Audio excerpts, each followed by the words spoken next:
আসসালামু আলাইকুম। আমি আজাদ সোহেল অভিযাত্রীর পক্ষ থেকে আপনাদেরকে স্বাগত জানাচ্ছি। আমরা অস্ট্রেলিয়াতে আরো একটি ফ্লাইট দিতে যাচ্ছি। এটা একটি রিভিউ ভিডিও আকারে থাকে এবং এটা হচ্ছে রেকর্ডেড ভিডিও।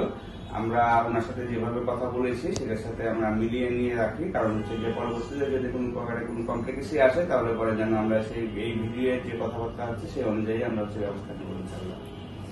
এখন আমাদের আবুল কাসেম ভাই নরসিংদীর বাড়ি, ওনার হচ্ছে যে বারডেমে উনি চাকরি করেন, বর্তমানেও চাকরি করছে। উনি হচ্ছে যে আমাদের কাছে প্রায় 4 মাস আগে 4-5 মাস আগে ফেব্রুয়ারি 2 তারিখে উনি আসছিল। আমরা ওনার ফ্লাইট দিতে চাচ্ছি। এমন কাসেম ভাই, আমরা অস্ট্রেলিয়াতে নর্মাল প্রসেসে কিন্তু কোনো ভিসা হয় না সাধারণত। মনে করেন যে একটা ওয়ার্ক পারমিট ভিসা করে করতে গেলে পরে আপনার অনেক সময় লাগে, বা 1.5 বছর 2 বছর পর্যন্ত সময় লাগে। আইএলটিএস থাকে, অনেক কিছু আছে। আপনার আইএলটিএস নাই, তারপরে আমরা হচ্ছে যে কোনো পন্থা অবলম্বন করে হোক পার্টনার বিষয়ে দেখিয়ে আমরা হচ্ছে আপনার ফ্লাইট দিচ্ছি। আপনার এই ফ্লাইটে যেটা হবে, আপনি এখান থেকে থাইল্যান্ডে যাবেন। থাইল্যান্ডে হচ্ছে যে কয়েকদিন থাকতে হবে, 3-4 দিন মতো থাকতে হবে। সেখান থেকে আবার ফ্লাই করে হচ্ছে যে আপনি অস্ট্রেলিয়াতে যাবেন, এবং সেখানে যাওয়ার পরে আপনি হচ্ছে যে কাজ আমরা দিয়ে দিব, সেই কাজ অনুযায়ী আপনি 3.5 থেকে 4 লাখ টাকা বাংলাদেশি টাকাতে বেতন পাবেন এবার আপনার কাজের অ্যাক্টিভিটির উপরে। এবং সেখানে আমরা বলে দিচ্ছি যে আপনার কাজ কি হবে ফার্ম হাউস। এখানে হচ্ছে যে আপনি কাজ চেঞ্জ করতে পারবেন। যে এমপ্লয়ার থাকবে সে আপনার কোনো ডকুমেন্ট জমা রাখবে না।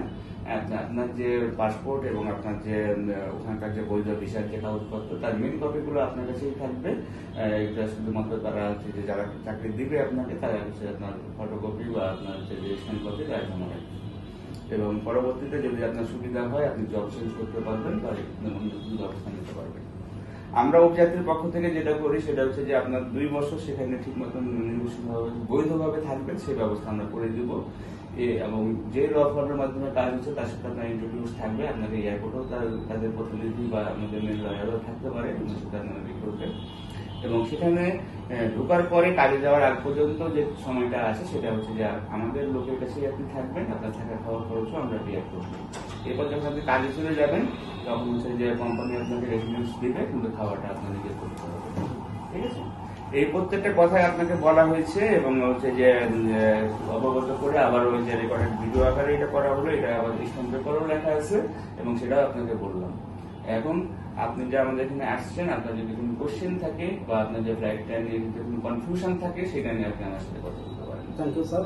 স্যার, বাংলাদেশ এয়ারপোর্ট থেকে থাইল্যান্ড যাওয়া পর্যন্ত এবং থাইল্যান্ডে থাকা, এমনকি ওই ইমিগ্রেশন ইমিগ্রেশন পাস হওয়া পর্যন্ত সবকিছু আপনারা আমাদেরকে গাইড করবেন। সবকিছু আমরা গাইড করবো এবং আপনার কোনো আপনার পকেট থেকে কোনো খরচ হবে না। এই খরচগুলো আমরা দিয়ে দেবো। যতদিন পর্যন্ত কাজ আমাদেরকে না দিবেন, কাজে না দেওয়া হবে তো সমস্ত আপনি আমাদের প্রোভাইডেড রেসিডেন্সে থাকবেন, খাওয়া দাওয়া খরচ আমরা দিয়ে দেবো। মানে আপনার বেসিক যে খরচগুলো আছে সেগুলো আমরা করে দিব। Okay sir, thank you sir. এই পর্যন্ত আপনারা যে ফ্লাইটগুলো করছেন সবগুলো ইনশাআল্লাহ সাকসেসফুল হয়েছে।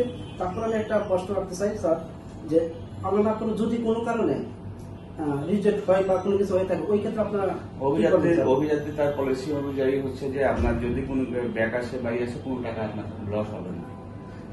যদি আমাদের ফল্টের কারণে যদি আপনার এটা হয় সেক্ষেত্রে যে আপনার কোনো টাকা কাটা যাবে না। স্যার, পরবর্তীকালে আমাকে অস্ট্রেলিয়া দিবেন নাকি অন্য কোনো দেশে?